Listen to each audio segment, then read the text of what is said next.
As simple as that, guys. SFE. That is just one of 39 exercises.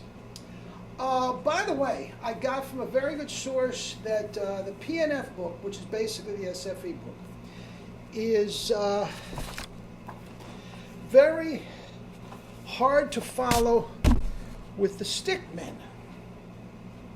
I thought it'd be easier, so I changed it to myself, pictures of myself doing it, and he said it's much better. So,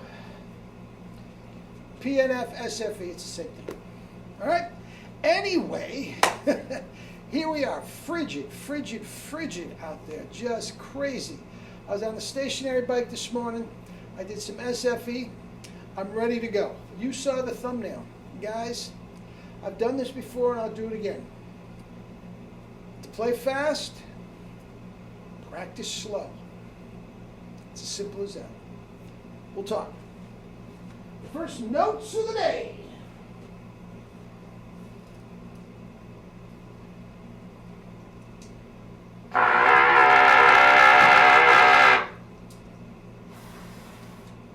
Vibrant.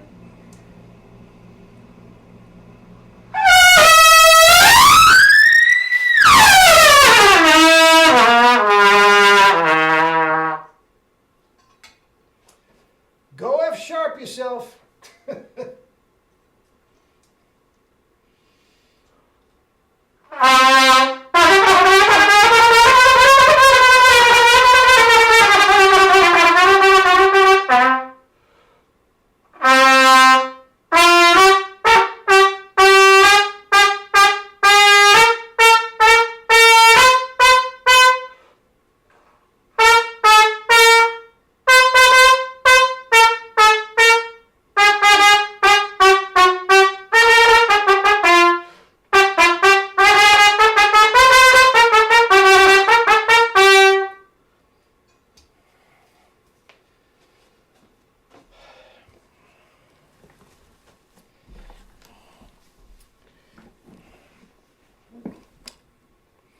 Anyway, I got an email, comment actually, on one of the videos, thanking me because one of my students was teaching one of his students the whole True Power system, and the guy's killing it.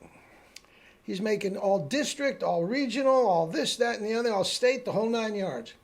So congrats to that, and guys, this is the way to go. This is the way to go. If you aren't teaching your kids this, if you aren't getting them on a 1SB or some form of a Calit mouthpiece, guys, there are Calit mouthpieces, the older ones, all over the internet. Just get an older one. It doesn't matter if you don't want to spend the $200 or your student doesn't want to spend the $200. But guys, it is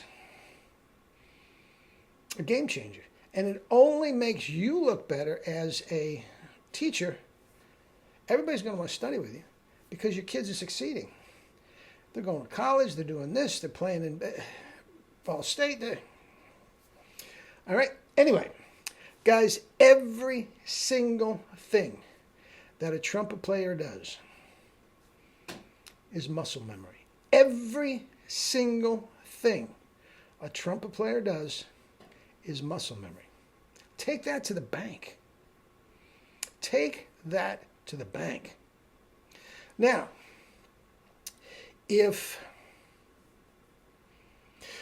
I'm concentrating on cornet soloists,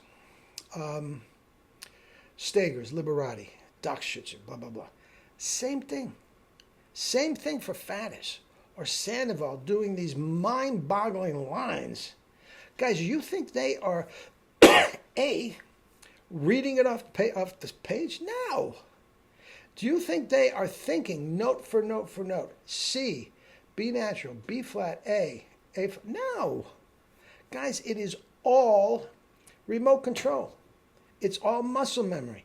Every single thing that we do with the chops, with the tongue, with the jaw angle, every spit buzzing, every single thing that we do is muscle memory. Okay? Now, the only way to get it to the point where it just flows and you're not even thinking about it is to practice it slow. Guys, if you try to take it too fast and you are stumbling and bumbling all over the same note, you're teaching yourself, just like the chops, you're teaching yourself to do it incorrectly. You just are. You can't get past that. Now, your kids are not going to want to do it. But you got to show them how to make it painfully slow. Ba-da-dum, bum, bum, bum, bum, bum, ba-da-dum. That's the only way you're going to get. It's the only way. I'm not going to say it's the only way. It's the most efficient way. It's the best way. Now, there are a couple caveats here, guys. If you are playing it that slow, it turns into a real issue with your endurance. So don't feel uncomfortable that you have to break it up. If you have to break it up to a measure at a time, but you're playing it right, you are giving yourself proper muscle memory. You have to know when to stop, spit, buzz, reset. Okay? Now, if he's doing it at a ridiculously slower speed, of course he's not going to be able to play the 16 bars until he gets a rest. He might have 3, and he's going to get frustrated. She's going to get frustrated. But guys, that is the way to do it. Now, when we are talking multiple tongue, it is even more important that you break it up.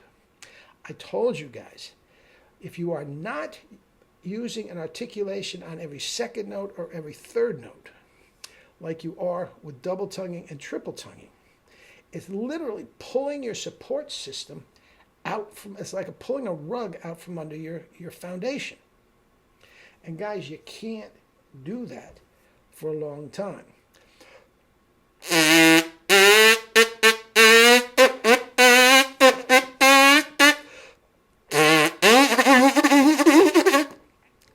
I wasn't thinking about anything other than the notes. Now, multiple tonguing is devised to sound good when you're playing fast. And it sounds hideous when you're playing it that slow. And that's going to be uncomfortable for your student to do. But that's the best way to do it. That is absolutely the best way to do it. That's how Faddis does it. That's how Sandoval does it. That's how Liberati does it. That's how Del Stegers, Doc Schutzer, all of them. You want to play fast, you practice slow. Now, take this to the bank. Okay? Jerry was adamant about this when he was teaching multiple tongue. If you're doing with the Arbin, every single note that you have in the Arbin either has a TU or a KU underneath the note. But look at where your tongue is when you pronounce those syllables. Tu, ku.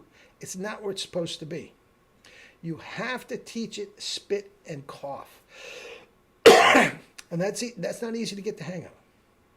You will hear the notes pop, but it's spit and cough. You're not trying to make, the minute you try to manipulate a syllable from your tongue, it's in the wrong place. Okay? Now, sooner or later, your student is going to get the hang of it. Now, I suggest doing it 2 ways, practicing 2 ways. Super, super slow, and then faster than you've ever played it or will never need to play it on a concert. And the second time, if you miss notes, that's fine. You just do it once. But sooner or later, the slow is going to meet the fast, and it's just flying, and you're not even thinking about it. Not even thinking about it. Now, if you do it, I can only speak for myself here, but when you're doing something that slow, over and over, and again, 3 to 5 minutes a day is all you want, the slow stuff. Okay? It's easy to memorize it. You got to memorize. My God, Scheherazade and all that sort of stuff. I have that memorized from 50 years ago. All right? It's just because you're not thinking. You really don't even memorize it. It just works. All right? All right. Play fast, practice slow. Love you all.